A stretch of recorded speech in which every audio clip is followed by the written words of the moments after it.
Hello, this is Justin Matthew. Welcome to Second Nature.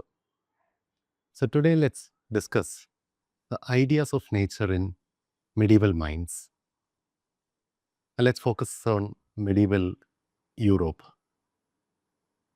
Medieval Europe covers almost a half millennia, that is 500 to 1500 in conventional periodization.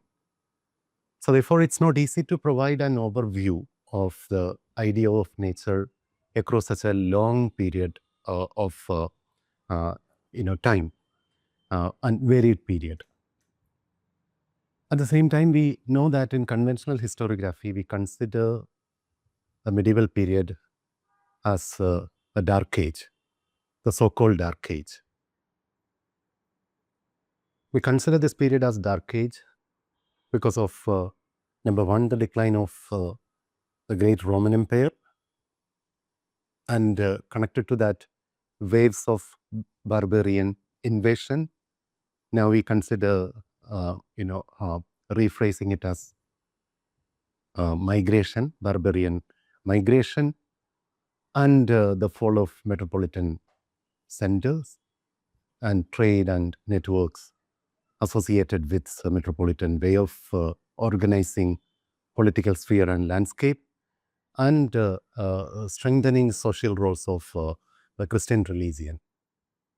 So all these developments that happened largely between, say, 300 or 400 BCE to 900, CE to 900 CE as the late antiquity or the early Middle Ages.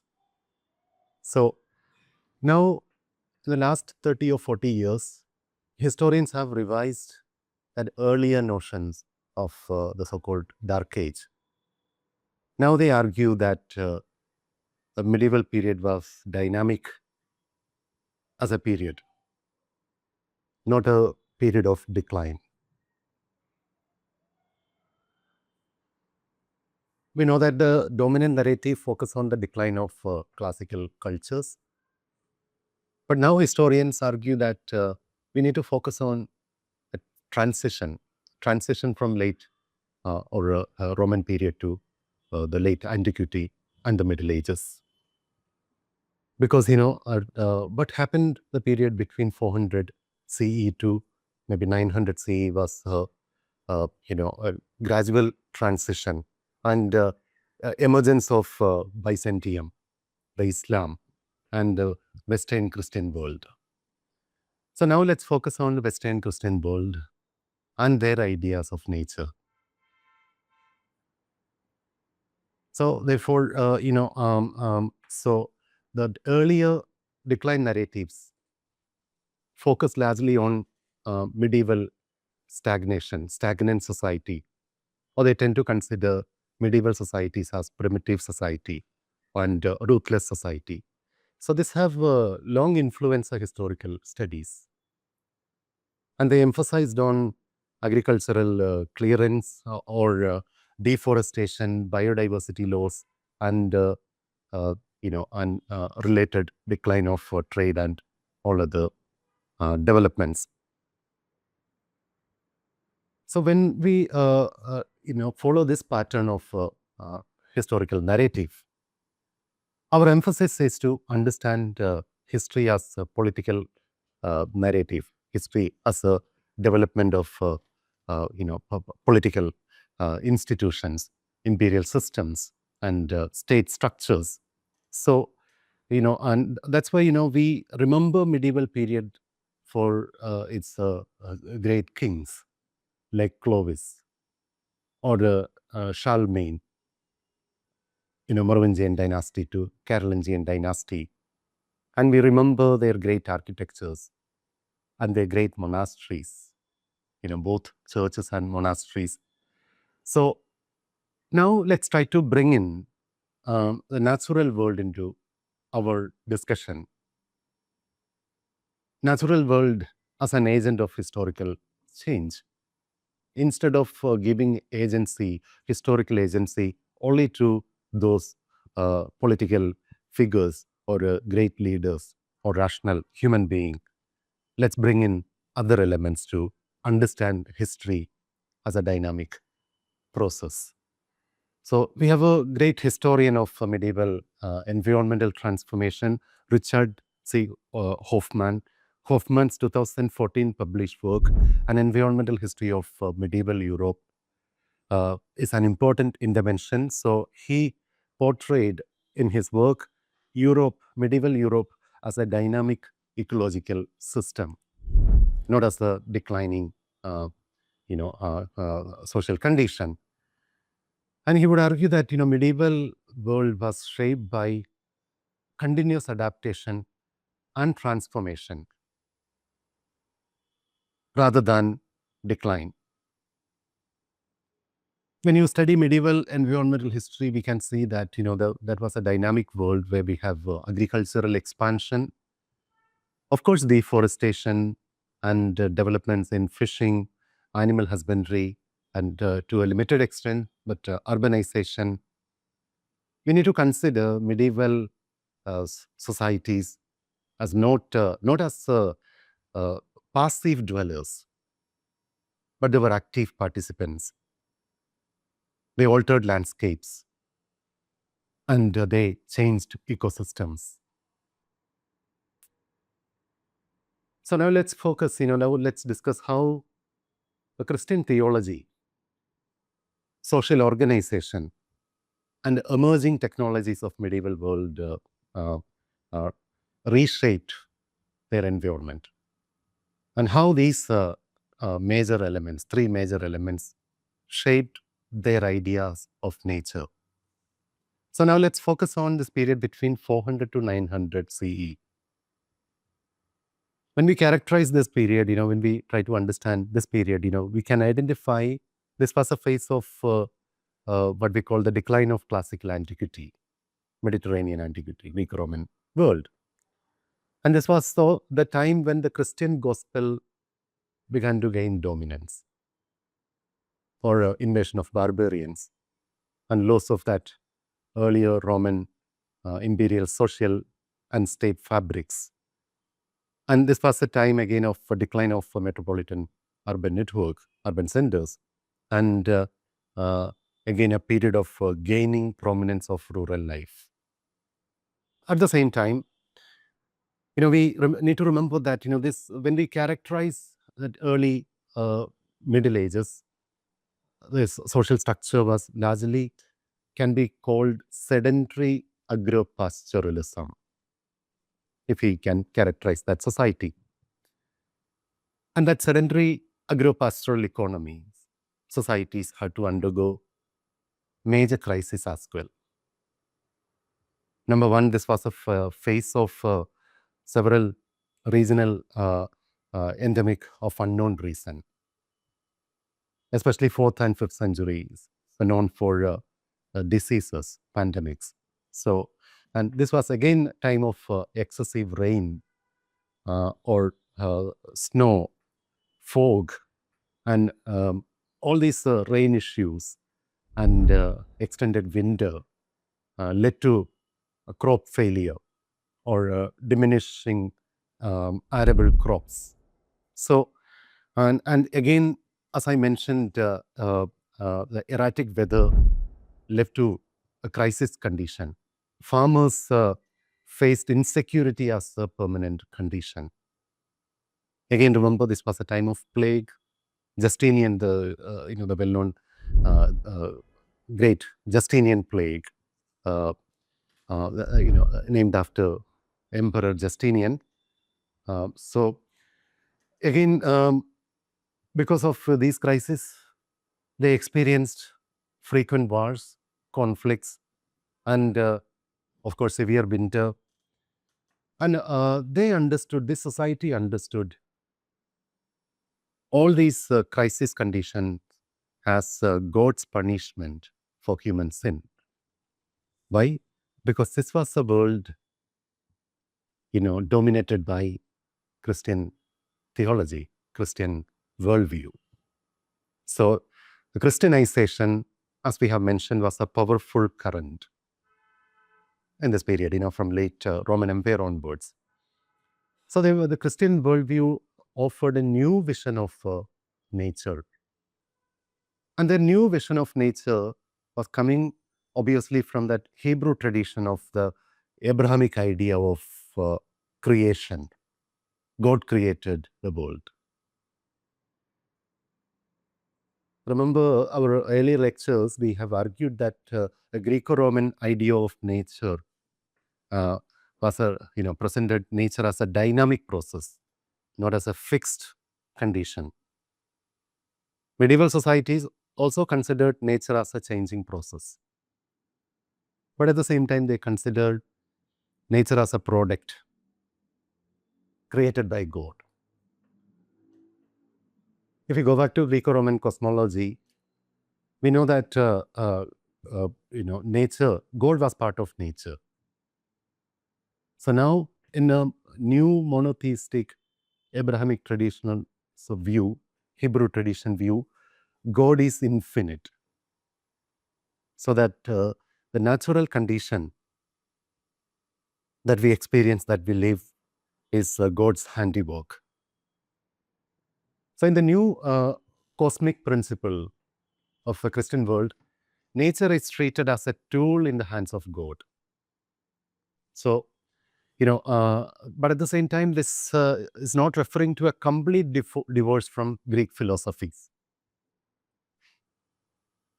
For instance, Plato's dualistic thinking of placing spirit higher than matter greatly influenced medieval Christian thinking.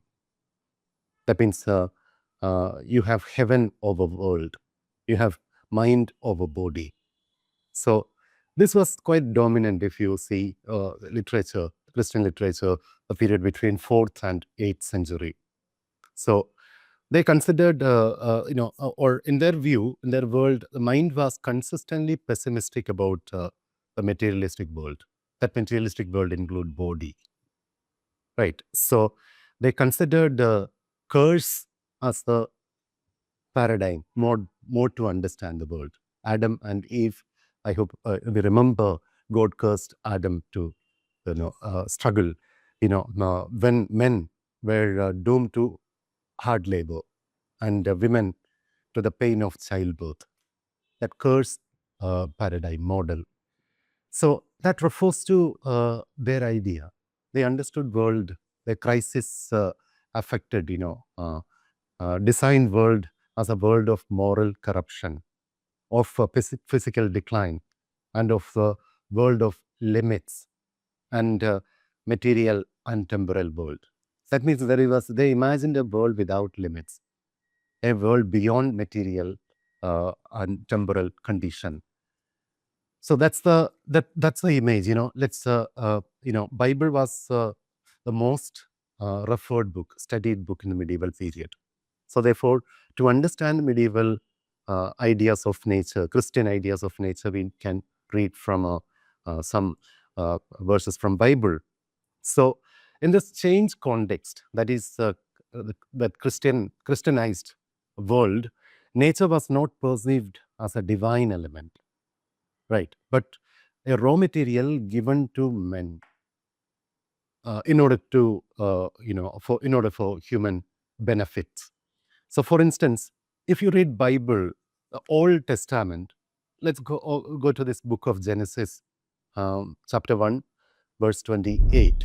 It says, God blessed them and said to them, be fruitful and increase in number. Fill the earth and subdue it. Rule over the fish in the sea and the birds in the sky and over every living creature that moves on the ground. So this Christian gospel considered nature as the material world, as a gift, that gift from God to humanity. So this true life of mankind is in heaven. You are preparing for a heavenly life. That is the realm of God. If you read New Testament, that Gospel by Matthew, chapter 6, verses 19 to 21, it says, do not store up for yourself treasures on earth, where moths and vermin destroy, and where thieves break in and steal. But store up for yourself treasures in heaven, where moths and vermin do not destroy, and where thieves do not break in and steal. For where your treasure is, there your heart will be also. So your heart should not be in this world. So here we can see that nature was seen as a metabolic process, but as a mere initial state towards eternity and salvation. If you read the Gospel by John, chapter 15, verses 19, it says, if you belong to the world, it would love you as its own, as it is. You do not belong to the world, but I have chosen you out of the world. That is why the world hates you. This entails creationism. When you go through these verses, we can see that they considered man as a kind of creation of God, created by God. Earth is also created by God. Then what is the connection between man and nature? That's an important question. There's a great geographer, American geographer, and of course philosopher, Clarence Glacken. So in his masterpiece titled Traces on the Rhodian Shore, would answer that the medieval Christian thought considered God as a unifying factor, between God unified nature and man. Because God cared for the world and God care and love humans. So man is made in the image of God. And God, for instance, blessed Noah and his son and tells them to multiply and fill the earth and establish their domination on all other living beings. So, if you read Genesis chapter 9, Old Testament Genesis chapter 9, verse 3, everything that lives and moves about will be for you, food for you. Just as I gave you the green plants, I now give you everything. So this is the world, So we quote from Bible because that's the most read book, as we have mentioned. And here we can have, get a sense of what we call rejection of earth as man's home. Instead, they have an aversion for and a disinterest in nature. That's a, theological dimension to understand. So what is the motive behind understanding nature then? If you have to study nature, if you study nature, that's all way to understand God, a greater understanding of God. Because nature, medieval world understood nature as God's plan for a designed world. Because the Christian gospel considered earth as a planned home for man. God planned it, the creation of perfection. So that's evident when you read, for instance, Saint Augustine's City of God, medieval theologian. And he would argue all history revolved around Christ. And therefore, you need to love God, because home of immortal soul is heaven. That's a theological foundation of a medieval worldview. So it is in that theological foundation we need to think about that medieval world order. Of course, medieval agrarian economy was dominated by monastic orders, churches. Monastic orders were the hubs of technological innovation. They had water mills, windmills, workshops. Early, inventions happened here. That's an interesting contradiction, because, on the one hand, they, they considered nature as kind of wild, something to be specific, pessimistic about, something to keep out, a satanic space. But at the same time, they considered nature as something to be dominated with the help of technology, with the help of course, God's blessing. So we have a great historian, Lynn Jr., and his studies, especially medieval technology and social change, Consider, he studies medieval idea of nature and medieval kind of environmental history. So he studies that medieval mindset of considering nature as God's gift, and argued that that played a crucial role in their approach to nature.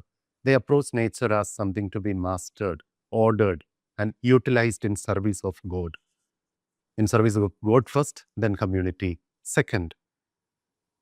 They, in a sense, was providing a theological justification for the agrarian expansion and deforestation and their technology-mediated interventions and modification of land forms.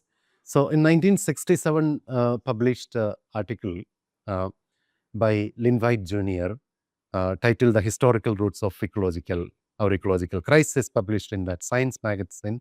So he focused on that Judeo-Christian roots of ecological crisis. So, on one hand, nature was considered as fearsome, hostile place, but at the same time, nature as something to be dominated, ordered, controlled. That was a medieval idea of worldview. And Lynn Jr. argued that we can trace the foundation of modern environmental crisis back to the medieval Christian world of their view of dominating nature for man's greater good. Thank you.